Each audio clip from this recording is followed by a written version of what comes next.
Today, it's a bank holiday, fresh air and exercise, and possibly a suntan as well. We've got to go to entrance B, and when we get there, they check your bags. If you're slightly behind, don't worry, we won't go without you. Before we go around there, I just mentioned why this stadium is here. In 2012, London hosted the Olympics.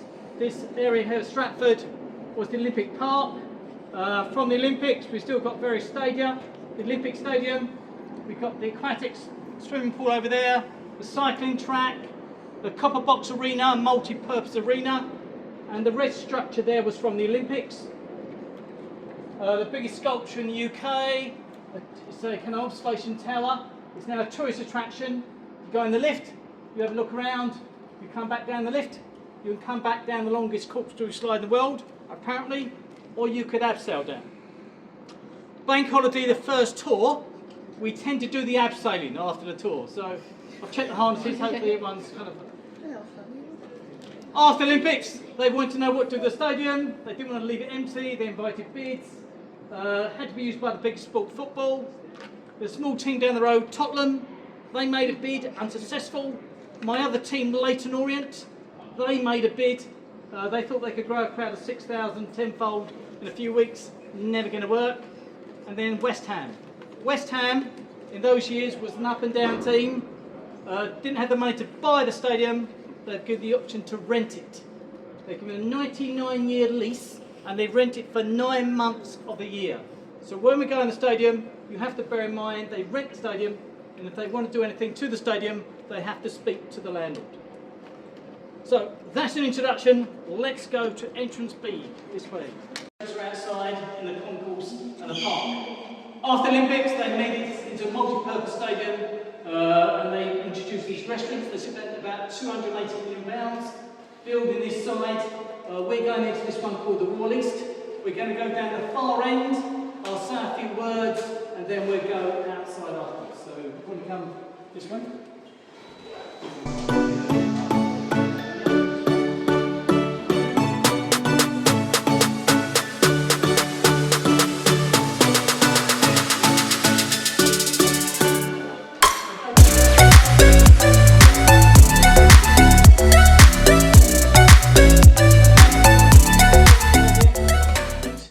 The last match we played, well, the last match we were at the stadium at was on Friday. Any of my young friends know who we played on Friday? Chelsea. Unfortunately, we lost. And the next match we're playing here, another easy match. I think it's in about 3 weeks' time. I think who we're playing. Tottenham. That's right. So before a match, this is done like a restaurant, cutlery, crockery, menus, past West Ham players, come and mingle amongst the tables. Exciting place to be. 3-course meal here. Go and watch the first half. Come back in, Coke and lemonade, half time. Go and watch the second half. Come back in for another Coke and lemonade and maybe a snack at full time. And you can stay here about an hour and a half after the match. And that's always good news, because if you leave this stadium straight after the final whistle, it's going to take about 45 minutes to see the smile on your driver's face as he brings the train down the track. This is the high-end restaurant. Doesn't come cheap. If you came here for a 3-course meal, very generously you get the programme for free. 50 pages, glossy paper full of fun facts and figures. It will cost about £600, £700, £800. That's what it was last season per match, depending on the category. So you have a great birthday present. You're reasonably well off, or someone who says they care about you, does care about you, and perhaps wants to show it in some kind of way. I don't know. So bring people down here. Brief history of West Ham. This is the east end of London. The river that runs through London? The River Thames. So a long time ago, by the River Thames, there was a shipyard that made big ships. And one of the workers in the shipyard said, can I form a football team with my friends? Because there was no major football team in that kind of area. And the owner of the shipyard had played football to a high level, was interested in the welfare of his staff. He said, okay, let's form a football team, and we're going to call it Thames Ironworks Football Club, because the name of the shipbuilding company was called the Thames Ironworks and Shipbuilding Company. The company wanted to become a bigger company. They needed to borrow some money. They became a public company. So 5 years later, in 1900, the football club had to split up, and they changed their name to West Ham in 1900. With their 112 years, great goals, great matches, great success. Tears, frustration. West Ham have been at 5 grounds. West Ham, it is a roller coaster for the first 9 years. And whatever you feel in 1904, they went to their last ground, a very famous ground. The first match they played 112 years was against West Ham's oldest rivals. And West Ham's oldest rivals are Millwall. And the reason is, there is the shipyard from where West Ham were formed by the River Thames next to those docks. This is the Isle of Dog, the Tooth, the Isle of Dog. Canary Wharf, Docklands at the top, they are the Millwall docks. And Millwall used to play to there, on the Isle of Dogs. So it's like a Dockers derby. So originally it was probably a very friendly Dockers derby. Maybe some of the Dockers worked in both docks during their lifetimes. Millwall have just moved further south east London. The 1970s, 1980s came along and everything got a bit more feisty. But West Ham won that original match 3-0.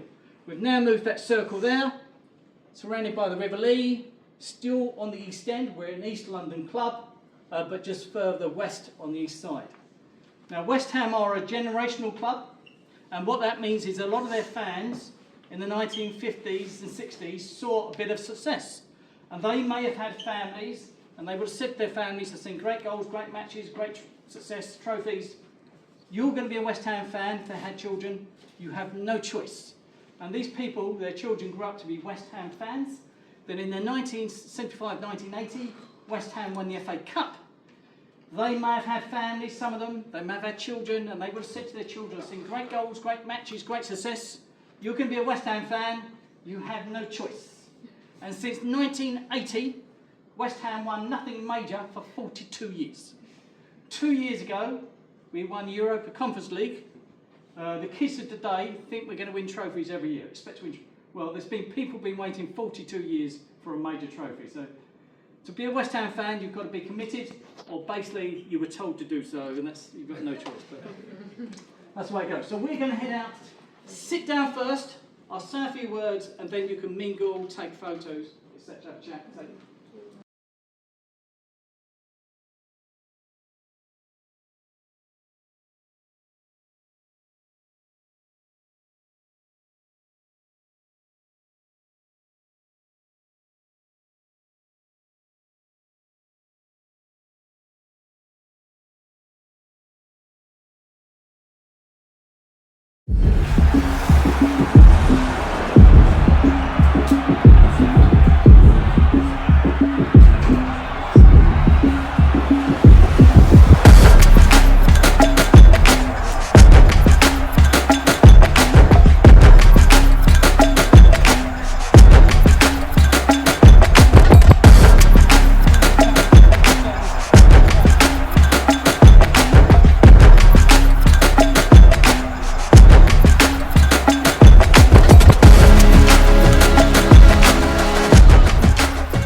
Stadium.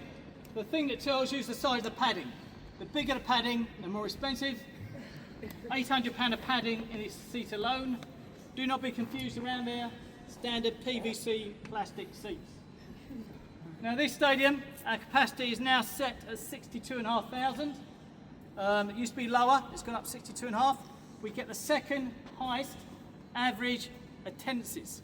The team that gets the biggest crowds, there's a couple of supporters of that team. Do you know who gets the biggest crowds? Isn't it Man U? Man United, 74,000. We get 62,450. Tottenham, 62,000. And then you have Arsenal and Liverpool, just over 60,000. 55,000 season ticket holders, more than any other club. The away fans, we sit over there, 3 blocks at the bottom, 2 at the top, about 3,000. We have no problem selling tickets for the games. We just have a problem winning the games. Unfortunately, that's our problem. Now this is an athletic stadium. West Ham came here, they wanted it more like a football stadium. They don't own the stadium, they had to negotiate. Eventually they got a carpet put down. This is a second type carpet down. They've moved the sides out, this side out. They've moved the 2 ends in. They've squared them off, filled in the corners. So little by little, trying to make it feel more like a football stadium. Now during the Olympics, the roof only came up to there. And iconic, the lights were above. After the Olympics, they extended the roof to keep everyone dry, as you should do in a modern stadium. West Ham then moved the seats out, which means if you are in the first 15 rows, you're going to get wet, whatever. The wind's blowing. And incredibly, the dugouts, they get wet all the time. So obviously some teams not used, they think they're going to sit in a dugout and relax, they will get wet. Besides football, other events take place here. Part of the Olympic legacy, end of June, beginning of July. We can have athletics. There's an athletics track under the carpet. They move the seats out, lift the carpet up. Finishing line is just down there. Music, every summer, music's a big part of the calendar. Big stage down there. And because it's an athletic stadium, a large number of people can stand on the surface. 70,000-ish people will see music. The first band that played here was AC/DC, then Guns N' Roses, Depeche Mode, Robbie Williams, Foo Fighters, Muse, the boy band, the Rolling Stones have been here, JC Beyonce, Burna Boy's been here twice. This year, got to check, yeah, it was this year, Sam Fender came, supported by Olivia Dean, if you're interested. And just to lower the mood down, just gentle music, Iron Maiden. They did a concert here as well, so. Obviously sold out. Monster trucks have been here, not this summer. Big trucks that do somersaults, soccer raid, a variety of things. But the biggest money earner for the stadium has been the introduction of baseball into the stadium, and we'll see the impact of baseball, you know what baseball is, when we go downstairs. Because the Paralympics linked, regards to kind of wheelchair access, carers, fantastically sited, well spacious seats throughout the stadium. as a legacy of the Olympics, Paralympics. The Claret area, that's the owners, that's where the owners, chairman of West Ham sit over there, Claret area. They have their own little private restaurant there, holds about 40 people, invited to chairman from the other team, etc. They have a TV at the front, they can watch the match on TV as well. Unfortunately, by half time, they're normally switching over to Peppa Pig, just to liven the mood up, get their mood going, apparently. That's what I've been told. So we're gonna spread around, take your photos. If you come down here with kids, just be careful, it's a low rail. Okay, so just be careful. If you want me to take a picture of rail, we'd be down the far end. So come out, take your photos.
So little strands, only about 3 to 5%. So some of the vines kind of roots of the grass right there.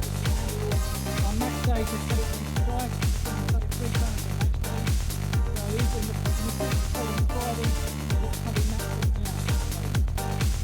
Now we're very fortunate today on this tour. We've got West Ham's biggest fan on our tour. Now security, we checked everyone is singing in tune. For European games, they will have this TV studio out there where that cube is. It's got a bit of dust on it at the moment. We haven't got the dusters out anymore. We don't think we're going to get, well, not in Europe this year. Things are starting bad. When West Ham come out, it goes up in the air. And when we score, it goes up in the air. So under the green tarpaulin are the bubble machines. There is a Premier League rule. If West Ham score, the bubbles go up. And VAR over there says no goal. The ball boys will run on the pitch, get hold of the bubbles and put them back in the machine. I think it's a ridiculous rule, but hey ho. So come around this way.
2012.